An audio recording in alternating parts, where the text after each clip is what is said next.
और आज तुम कब्र में चल दिए। जमीन किधर है? जमीन किधर है? रुसवाई उठानी पड़ती है पूरे समाज के सामने। और जब बेटा उसी बाप को दफन करने के बाद बाप की कब्र पर खड़े होकर रस्मन एक आवाज लगाता है, कहता है कि किसी पे मेरे बाप का हक हो, किसी का मेरे बाप पे हक हो तो माफ कर दीजिएगा। अगर किसी का दिल मेरे बाप ने दुखाया है मैं उनकी तरफ से माफी मांगता हूँ। जब बेटा बाप की कब्र पर खड़े होकर ये कहता होगा तो जो करीब कुदरत का कहता होगा, जबान को लगाम दे दे, आज तेरी माफी से कुछ होने वाला नहीं है। इस दिन का इंतजार था कि इसको कब्र में लाना था। अब इसकी रजिस्टर और इसका मामला और इसकी किताब बंद की जा चुकी है। सोच बाप थप्पड़ तेरे मारा था, अब तेरी माफी से क्या होगा? गरीब को इसने सताया था, अब तेरी माफी से क्या होगा? जलील इसने किया था, अब तेरी माफी से कुछ नहीं होगा। और खुदा के वास्ते इससे पहले कि आंखें बंद हो जाए तुम्हारी कब्रों पर खड़े होकर बेटे माफी मांगे, जीते जी माफी मांग लो, ताकि अगर कब्र पे कोई अल्लाह ना भी पड़े खुदा के करम से तेरी कब्र में रोशनी होने लग जाए।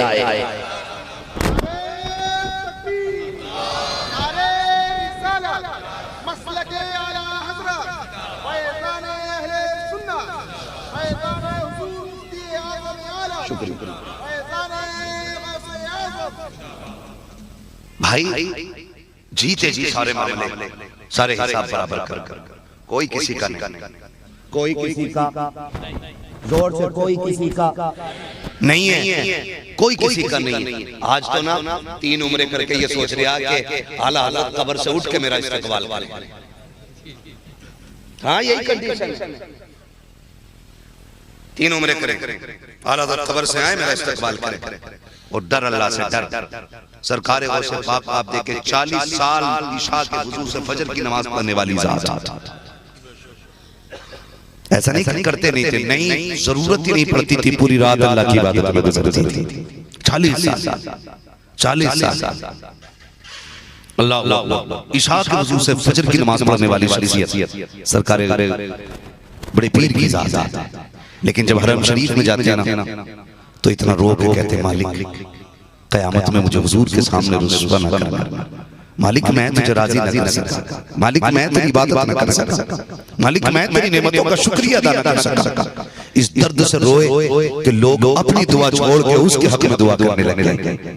हाँ लोग फरमाते हैं हमने उसको रोते देखा, जब उसने चेहरे से चादर हटाई तो वो कोई और नहीं बगदाद का अब्दुल कादिर जिलानी था। आज देखो 4 उम्रें करके फटा जा रहा है, वो भी हराम के पैसे से, वो भी हराम पैसे से, थोड़ी इसकी मारी जमीन थोड़ी उसकी मारी। वो आपसे कहना चाहता हूँ देखें हम ना एक इंच जमीन के लिए अपने भाइयों के खिलाफ खड़े हो जाते हैं। गलत कह रहा हूँ? नहीं सही कह रहा हूँ। दुकान अगर मर्जी की न मिले तो अपने भाई को बर्बाद करने पर लग जाते हैं। नहीं ये दुकान इसने कैसे ले ली, तो मुझे मिलनी थी। मुझे सच बताओ रज़्ज़ाक़ कौन है? बोले सारे कौन है रोजी देने वाला? कौन देता है रोजी? अल्लाह देता है ना। तो फिर अगर तुम्हारे हिस्से में घटिया दुकान आ गई है ना तो फिर सब्र कर लो और कह दो दुकान रोजी नहीं देती, रोजी अल्लाह देता है। अगर वो चाहता है ना तो पत्थर में कीड़े को हरी पत्ती अता कर देता है। और अगर वो भूखा मारने पे आए ना तो बड़े बड़े अमीर पैसे वालों को वेंटिलेटर पे डाल के ऑक्सीजन लगवा के तमाशे दिखा के बताता ये देखो क्या कमी थी इसके खजाने में, ये लाखों करोड़ों का मालिक है। लोग जूस लेके जा रहे हैं, फल लेके जा रहे हैं, लेकिन डॉक्टर कह रहा ना करीब तक मत आना, अगर एक बूंद भी अंदर गई ना तो इसका कलेज का लीवर डैमेज हो जाएगा। अल्लाह कहता है ये कमाल डॉक्टर का नहीं है, मेरी पावर है। अगर मैं बंद करने पे आऊं तो आगे का नहीं खाने देता हूँ, और अगर खिलाने पे आ जाऊं ना तो पत्थर में कीड़ों को भी रोजी अदा कर देता हूँ।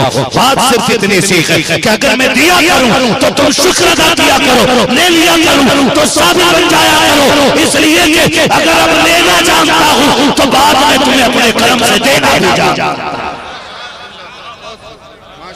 कभी भी नाजायज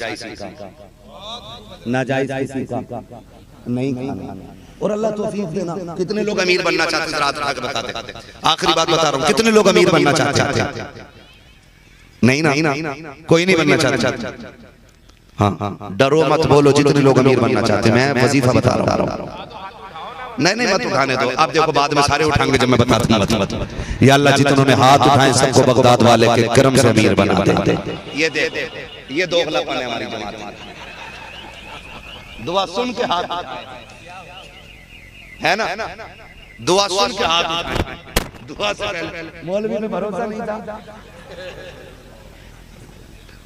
बहुत लंबा वक्त हो जाएगा, 12:30 बज चुके, परमिशन का मसला है, अजरा भी पढ़ना है ना, सारी फरमाइश मुश्किल हो जाती है पूरी करनी। तवज्जो है ना। मैं क्या कह रहा था, क्या कह रहा था अभी आप? मौलवी में भरोसा नहीं है ना, है ना, तो फिर हाथ उठाओ। कितने लोग मालदार होना चाहते हैं? अब हाथ नीचे कर लो। अमीर होने का आसान रास्ता यह है कि आपका घर भले छोटा हो, दस्तरखान बड़ा कर ले।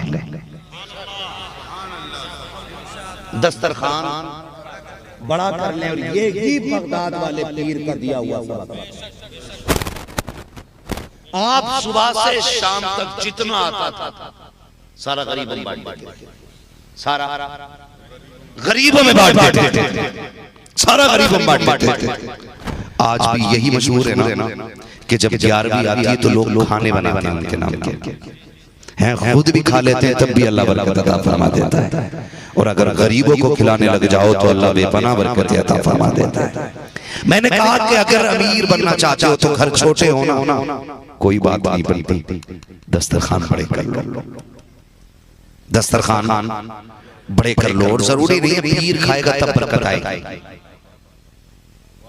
कोई कलंदर खाएगा तभी बरकत आएगी, कोई ना मिला करे तो कुत्तों को खिला दिया करो, कोई ना मिला करे कुत्ते को खिला दिया करो। हम तो खाना बैठे हो, कुत्ता आ जाए तो पहले डंडा मार फिर हम काम करें।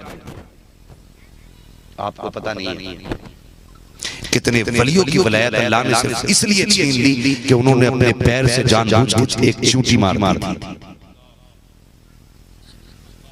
हाँ, उन्होंने अपने पैर से जानबूझ के चूंटी मार दी थी, तो अल्लाह ने उनकी विलायत छीन ली। हम तो 2-4 डंडे जब तक कुत्ते को न मारे हमारे हलक से रोटी नहीं उतरती है। और तुम्हें खुदा का वास्ता दे के कहता हूँ, तोरियों में बरकत नहीं रखी गई है, ढोंगी पीरों के तावीज में बरकत नहीं रखी गई है। तावीज का चलन तो आज से चला है, क्या उससे पहले तावीज से पहले क्या बरकतें नहीं होती थी? आज फसलों का हाल लगे गए, कई कौन नाच के पीके में हो रहा है। पहले घरों में रोटियां नसीब नहीं होती, लोग लोकड़ियां खा के गुजारा करते थे, लेकिन कोई भी आपको बेकरार नहीं मिलता, सारे हाल में सुखी रहते थे। आज कसरत है लेकिन सुकून नहीं है, आज दौलत है आराम नहीं है, आज सब कुछ है लेकिन हर बंदा रो के कह रहा है मौलवी दुआ करते थे हालात बेहतर हो जाए। जानते हो ये मुसीबतें क्यों आई है? क्योंकि हमने दस्तरखान छोटे कर दिए हैं। वो पहले की माएं थी जो फजर में उठती थी, कुरान पढ़ती थी और उसी मुसल्ले में बैठे बैठे हाथ उठा के अल्लाह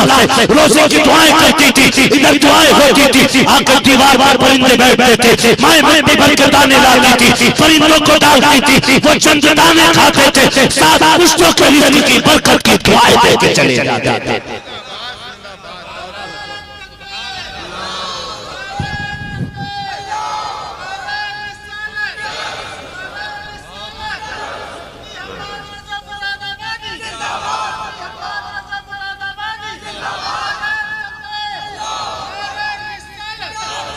अपने दस्तरखान में बरकत वुसअत करो, कुशादगी करो, खिलाया करो लोगों को, खिलाया करो। कितने लोग ऐसे कि मेहमान के बगैर खाते ही नहीं। वो कहा था ना किसी ने, अल्लाह मेरे रिज़्क़ की बरकत न चली जाए, 2 रोज से घर में कोई मेहमान नहीं है। हाँ जी, मेहमान नसीब वालों के घर आते हैं, मुकद्दर वालों के घर आते हैं। हाँ, खाना खिलाया, माफ कीजिएगा, आज तो अब्बा को सगे बाप को एक गरम रोटी देने बेटा तैयार है, और पीर के यहाँ जाकर डेरा डाल के कह रहे बरकत हो, बरकत हो। तेरा सबसे बड़ा पीर तेरा बाप है, सबसे बड़ा पीर तेरा बाप है, तेरे लिए उस दौर में तेरा बाप है। अगर बाप नाराज है तो खुदा पाक नाराज है, अगर बाप राजी है तो खुदा पाक राजी है। पूछा गया था हुजूर अलैहिस्सलाम से, आका ये कैसे पता चलेगा खुदा राजी है कि नाराज? काफी कुछ ना देख, बाप का चेहरा देख, सुबह बाप जब मुस्कुरा के देख ले तो समझ ले तेरा खुदा भी तुझसे राजी है। ये सबसे बड़ी बात है। लेकिन माफ कीजिएगा, हम उसी के पास नहीं जाते। वो ये एक रोटी को रो रहा है बैठ के, वो कह रहा है एक रोटी गरम गरम जाती है। बहू कहती है पूरी जिंदगी कभी खाई है तुमने गरम रोटी जो अब तुम्हारे दिमाग बड़े हो रहे? ये ताने बहुएं देती हैं। बाप उस दिन नहीं मरा जिस दिन सफेद कफन पहना, बाप तो उसी दिन मर गया था जिस दिन बेटे की मौजूदगी में उसको बहू ने जलील किया था। उसी दिन बाप मर गया था। लोग कह रहे हैं अब हार्ट अटैक इतना क्यों हो रहा है, क्यों इतनी आसानी से लोग मर जाते हैं? तो सुने मेरे भाई, पहले भी गोश्त खाते थे लोग, अब भी खाते हैं। अगर गोश्त की वजह से हार्ट अटैक ज्यादा होते तो पहले के लोग ज्यादा भी मरते ना, वो हमसे ज्यादा खाते थे। हम कम खाते, उतना गोश्त हम नहीं खाते, मगर आज क्यों ज्यादा मर रहे हैं? वजह यह है कि जब औलाद बाप को ताना देती है ना, और जब अपने अपनों का दिल तोड़ते हैं ना, तो एक लम्हे में एक ऐसा झटका लगता है जिसकी उम्मीद नहीं होती। उम्मीद नहीं होती है, जब ऐसा झटका लगता है पूरा जिस्म एक जगह रुक जाता है, खून तक रुक जाता है, फिर अगले 3 सेकंड के बाद खून दौड़ता है तो उसमें कहीं ना कहीं खून जमा रह जाता है। फिर वो जमा पैर में हुआ था, सदरते सरकते वो दिल तक आया, उसने आज दिल की रगबत कर दी। लोग कहते हार्ट अटैक से मर गया ना, अरे भाई ये जो मरा हार्ट अटैक से नहीं, ये अपने बेटों के तानों से मर गया, अपने बेटों की दी गई जिल्लत से मर गया। वो भाई तुम्हें खुदा का वास्ता है, सबसे बड़ा पीर बाप होता है, बरकत ना हो ना उसकी कदमों में बैठो, उसकी आगे झोली फैला के भीख मांगो। जाओ गारंटी दे के कह रहा हूं, कभी उसकी टूटी जूती उठा के सर से रख और के मालिक इस जूती के सदके में रिज़्क दे दे। कभी उसकी फटी टोपी को सीने से लगाना और फिर कहना अल्लाह इस टोपी के सदके में रिज़्क दे दे। उठा उसका कोई फटा कुर्ता और उसे हाथ में उठा के कह अब्बा मालिक की मेरे बाप का कुर्ता है, इसके सदके में रिज़्क दे दे। खुदा की कसम, हाथ नीचे बाद में आएंगे, अल्लाह अर्शों से रिज़्क का इंतजाम पहले फरमा देगा। आज बहू कह देती है तुमने कभी खाई गर्म रोटी, आज तुम्हारा दिमाग खराब है, आज गर्म रोटी मांग रहे हो ना, ये ताना मत देना, ये ताना मत देना। जब वो जवान था तो लोहे के चने चाप जाता था, किसी से शिकवाई नहीं किया उसने, वो ठंडी गर्म सारी आज वो इसलिए नहीं मांग रहा है शौक से, आज इसलिए रो रहा है कि उसके मसूड़ों से रोटी कटती नहीं। बरकत चाचा घर की पहली रोटी बाप के आगे रखा करो, बाप के आगे। वहां से ऑफिस से फोन करके पूछा मैडम तुमने कुछ निगला के नहीं निगला, खाया के नहीं खाया, मर जाए इसके लिए। बीवी से पूछा मैडम तुमने खाया कि नहीं, ये मैडम ना खाएगा तो मरेगा नहीं। उस बुढ़े बाप से पूछ कि जिसको दवा भी आज टाइम पे नहीं मिली। एक बार अपने बाप से भी पूछ लिया करो, अपने बाप से भी पूछ लिया करो अब तूने खाया कि नहीं खाया, पूछ लिया करो। माँ से भी पूछा करो तूने खाया कि नहीं खाया। पहला लुकमा बाप को खिलाया करो, खुदा की कसम तुम खाओगे गंदगी बन जाएगा, माँ बाप खाएंगे, अल्लाह उसे बरकतों का एक बेहतरीन नूर बना के तेरे घर में दाखिल फरमा देगा। करेंगे इंशाअल्लाह, माँ बाप की इज्जत करेंगे इंशाअल्लाह। बस आखिरी बात, बरेली वालों का ताल्लुक वो से पाक से बड़ा गहरा है, बड़ा गहरा है। जब तक जिंदा रहना मसला की आलादत का नारा लगाते रहना, इसलिए कि इसी नाम के लेने वाले लोग आज हक पे माने जाते हैं। हाँ जी, और वहाबी बदअकीदा से बचते रहिएगा, ना दामाद बनिए ना बनाइए। है इस्माइल लिए लोंडी का चेक लंबा था, है ना, इसलिए लड़की ले आए, दौलत अच्छी मिली। दौलत नहीं मेरे लाल, जहन्नम का ईंधन ले आया, जहन्नम का ईंधन ले आया, इसलिए बिल्कुल नहीं, खत्म। जो नबी का नहीं वो, जो नबी का नहीं वो हमारा, है ना। कोई कहता होगा कि यार ये मौलवी वहाबियों के पीछे क्यों पड़ा है। मैं दो मोटी सी बातें बता दूं, हमारी इनसे इसलिए नहीं बनती कि इनका अकीदा ये है कि जैसा इल्म नबी को है माज़अल्लाह, ऐसा इल्म तो कुत्तों और जानवरों को भी है। इनके बड़े मौलवियों ने अपनी किताब में माज़अल्लाह, इनके बड़े मौलवियों ने लिखा है कि शैतान का इल्म नबी के इल्म से ज्यादा है। ये बुनियादी बातें जो मैं बता रहा हूँ, दुरूद फातिहा का कोई झगड़ा नहीं है, असल ये झगड़ा है जो हमारा इनसे है। ये कहते हैं नबी मर के मिट्टी में मिल गए, इनका मानना यह है कि नबी अपनी बेटी की शफाअत नहीं कर सकता। ऐसे और भी इनके बिगड़े हुए अकीदे हैं कि जो ईमान का जनाजा निकाल देते हैं, तो फिर उसकी क्यों माने जो नबी को मुर्दा कहें, हम उसकी ना माने जिसने ये कहा है तो जिंदा है वल्लाह, तो जिंदा है वल्लाह, मेरे चश्मे आलम से छुप जाने वाला है ना। ये कहते हैं नबी हमारी तरह है, नबी को पीठ के पीछे की खबर नहीं, तो इन गधों की क्या माने, हम उसकी मानेंगे जो कहता और कोई गैब क्या तुमसे निहा हो भला, जब ना खुदा की छुपा तुम पे करोड़ों। और ये कहते हैं नबी बड़े भाई की तरह, तो फिर मेरा इमाम कहता तुम गलत कहते हो, फिर तुम बताओ कौन है, तो मेरा इमाम कहता मैं बताऊं तो सुनो, सरवर कहूं के मालिक को मौला कहूं तुझे, बाग़े खलील का गुले ज़ेबा कहूं तुझे, तेरे तो बस वह बेतनाही से है बरी, हैरान हूं मेरे शाह में। हाँ जी, तो मसला क्या अल्लाह पे कायम रहिएगा। ऐसी बहुत सारी गंदगियां हैं जो मैंने अभी आपके सामने नहीं रखी हैं। कभी वक्त मिलेगा तो ऐसा ऑपरेशन करके जाऊंगा इंशाअल्लाह कि किसी नाली में भी वहाबी नाम का कोई कीड़ा पैदा नहीं होगा इंशाअल्लाह। अब बस वक्त बहुत ज्यादा हो चुका है, 1 बजे तक महफिल में समाप्त करनी है। भाई का हुक्म है कि हुजूर का शजरा पढ़ दिया जाए, वरना वो अपने 50 रुपए वापस ले जाएंगे। वो शायद देके इसलिए गए थे कि शजरे के लिए 50 रुपए देके जा रहा हूँ, है ना। कई बार ऐसे ही आते हैं लोग। कोई बात नहीं, रिश्वत में तो नहीं दिए थे ना 50 रुपए, ना ना मोहब्बत से दिए थे ना, ठीक है ना। किसकी फरमाइश थी शजरे की? आपकी थी ना, ठीक है। मैं हुजूर का शजरा पढ़ने लगा हूं। चचा नाराज ना हो, इतना लंबा शजरा नहीं है कि रूह निकल जाए। ऑपरेटर साहब थोड़ी सी आवाज देते, हल्का इको देते इसको ताकि। हाँ जी, खैरियत है आप लोग? नहीं बढ़ाई, रिपीट रिपीट। खैरियत है आप लोग? जरा कह दे या रसूल अल्लाह। हाँ जी, मैं उनका शजरा पढ़ने लगा हूं। मेरा हाथ इशारा होता समझ जाना। क्या डर रहे हो भाई? आज तक सुभान अल्लाह कहने कोई मरा ही नहीं, कसम खा के कोई मरा ही नहीं है कि सुभान अल्लाह कह दिया। तो आप डर के क्यों बोल रहे हो? और मौत भी आ गई ना, तो डर किस?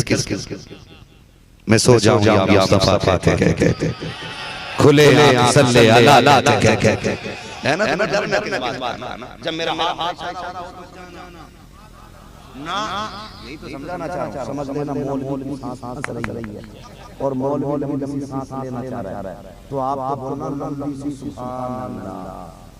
कितनी जोर से बोलेंगे? हां, ताकि मौलवी सांस लंबी ले। बात साफ सुथरी अच्छी रहती है, अल्लाह राजी होगा तो आपको नहीं देगा। और जब आप लेगी इंशाअल्लाह नंबर भी कहीं लगी जाएगा। खाली नेकी का झांसा देकर अपना काम नहीं चलाना है। मैं आप सुभान अल्लाह की आड़ में सांस लेना चाह रहा हूं, इसलिए आप सुभान अल्लाह कह रहा हूं, ठीक है ना। लेकिन एक बात और याद कि ये मत सोचिए मौलवी शुरू कर दिया है तो हम डंडी मार जाएंगे।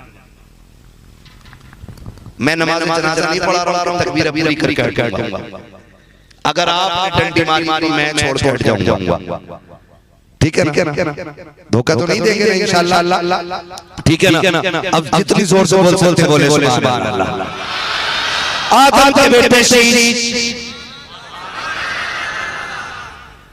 मैंने सुना बहुत अच्छे लोग, मुझे बता दिया था हमारे भाई ने, जफर भाई के लोग अच्छे हैं, इसलिए मुझे इतनी दूर से बुला लेते हैं। तो मैंने कहा चलो तुम तो मंडला से आए, मैं तो मुरादाबाद से चला आया हूं। मुरादाबाद की जमीन हल्के में मत लेना, सदरुल्लाह फाजिल की जमीन में। हाँ, अल्लामा काफी की जमीन है वो, हल्के में मत लेना। बहुत अज़मतों वाली जमीन है, हुजूर हाफिज़ मिल्लत की जमीन है वो। हाँ, ठीक है ना। फिर जरा बोल दे सुभान अल्लाह, सारे बोल दे सुभान अल्लाह। क्या बात है, बच्चे अभी तक जाग रहे हैं। इस वक्त तो इन्हें सो जाना चाहिए, मगर क्यों जाग रहे? सिर्फ इसलिए सुना है आप आशिक के घर तशरीफ लाते हैं। मेरे घर में भी हो जाए चरागा और चरागा। आदम के बेटे शीश के बेटे यासिन के बेटे कैनान के बेटे मेलाइल के बेटे प्यारा के बेटे इदरीस के बेटे मुतवश्शिश। डंडी मार जाते हैं, मैं सुना ही रहा हूं, तो आप कितने ताज्जुब से देखते हैं। मोर सुना कहां से? हां, मैं मशीन नहीं चला रहा हूं, मैं सुना रहा हूं। आसिफ भाई खाली आप एक बार कह दो सुभान अल्लाह। अगर नकीब सो जाए पूरी महफिल सो जाती है। हां, बहुत अच्छे हैं आसिफ भाई, इतने अच्छे शेर पढ़े होता तो इनसे बार सुनते, ठीक है ना। खुदा सलामत। ये कह रहे थे अगर इधर पता चल जाता मैं आ रहा हूं, पकड़ लेते मुझे। एक यानी मैं नहीं गया तो ये चले आए। ये भी चाहने वाले लोग होते हैं। हम इन मोहब्बतों का कैसे कर्ज उतारेंगे, कभी सोच बैठ करके कि इन मोहब्बतों का कर्ज शायद जिंदगी भर न उतार सके, ठीक है ना। आप बोल सकते हो तो बोलो सुभान अल्लाह। देखो मैंने पहले ही कहा कि मैं छोटी-छोटी सांसें से लेता रहूंगा, लेकिन जब बड़ी सांस लेनी होगी तभी मैं हाथ का इशारा करूंगा। तो आप धोखा ना दीजिए, नहीं देंगे ना। फिर बोले सुभान अल्लाह। आय बच्चा सबसे तेज इस बच्चे की आवाज निकल रही महफिल में सबसे तेज है। अब सारे बोल दो जरा सुभान अल्लाह। एक पूरी मेरी ये बच्चा दिख रहा है मुझे आगे आगे जो मोबाइल चलाता हो, या तो इतना चलाया गया कि अपने छीन ले जाके या चलाता ही नहीं, दोनों में से कोई भी बात हो सकती है। ठीक है ना, मेरी बेटियां बैठ रही हैं, अल्लाह बेटियों को नसीब अच्छा करे। जब भी किसी बेटी का ख्याल आ रहा है ना तो झोली फैला के कह दिया करो अल्लाह सबकी बेटियों को नसीब अच्छा करना। ये सबसे बड़ा मैंने इस टॉपिक पे आज बात नहीं की है, इंशाल्लाह कभी करूंगा वक्त रहेगा तो। ठीक है ना, जरा बोल दे सुभान अल्लाह। पगड़े वाले भाई इधर देखो। हाँ तो सारे शामिल हो गए। मैंने सामने का मुंह अच्छा रहना चाहिए, बहुत लंबा है मेरा ये। मुझे मेरी तकन मुसल्लम नहीं उतरती है, जितनी सुभान अल्लाह अच्छी होती है तकन उतर जाया करती है। मुझे बताया हाफिज साहब ने कल मुझे 120 किलोमीटर दूर जाना, तो हल्के से सुभान अल्लाह इतनी जोर से सुभान अल्लाह कह दो कि कई दिन का कर्जा उतरता रहे। आका के बेटे शीश के बेटे अनस के बेटे कहना के बेटे मेरा इला के बेटे प्यारा के बेटे इदरीस के बेटे मुतवश्शिश के बेटे लब के बेटे नून के बेटे शाम के बेटे सुलाल के बेटे साले के बेटे आबिद के बेटे दाता के बेटे रवा के बेटे सारू के बेटे नाखो के बेटे तारिक के बेटे इब्राहिम खलीलुल्लाह के बेटे इस्माइल बनीउल्लाह के बेटे दादा के बेटे बाबा बेटे के बेटे साबित के बेटे सलमान के बेटे रईस के बेटे इलियास के बेटे और बेटे हवा के बेटे दरान के बेटे मोहित के बेटे दादा के बेटे फजल के बेटे इलियास के बेटे मुतरिका के बेटे खतीमा के बेटे किनाना के बेटे नदर के बेटे मालिक के बेटे फार के बेटे गालिब के बेटे लुई के बेटे का बेटे बर्रा के बेटे किलाब के बेटे कुसै के बेटे मना के बेटे हाशिम के बेटे अब्दुल मलिक के बेटे अब्दुल्लाह के बेटे मुहम्मद रसूलुल्लाह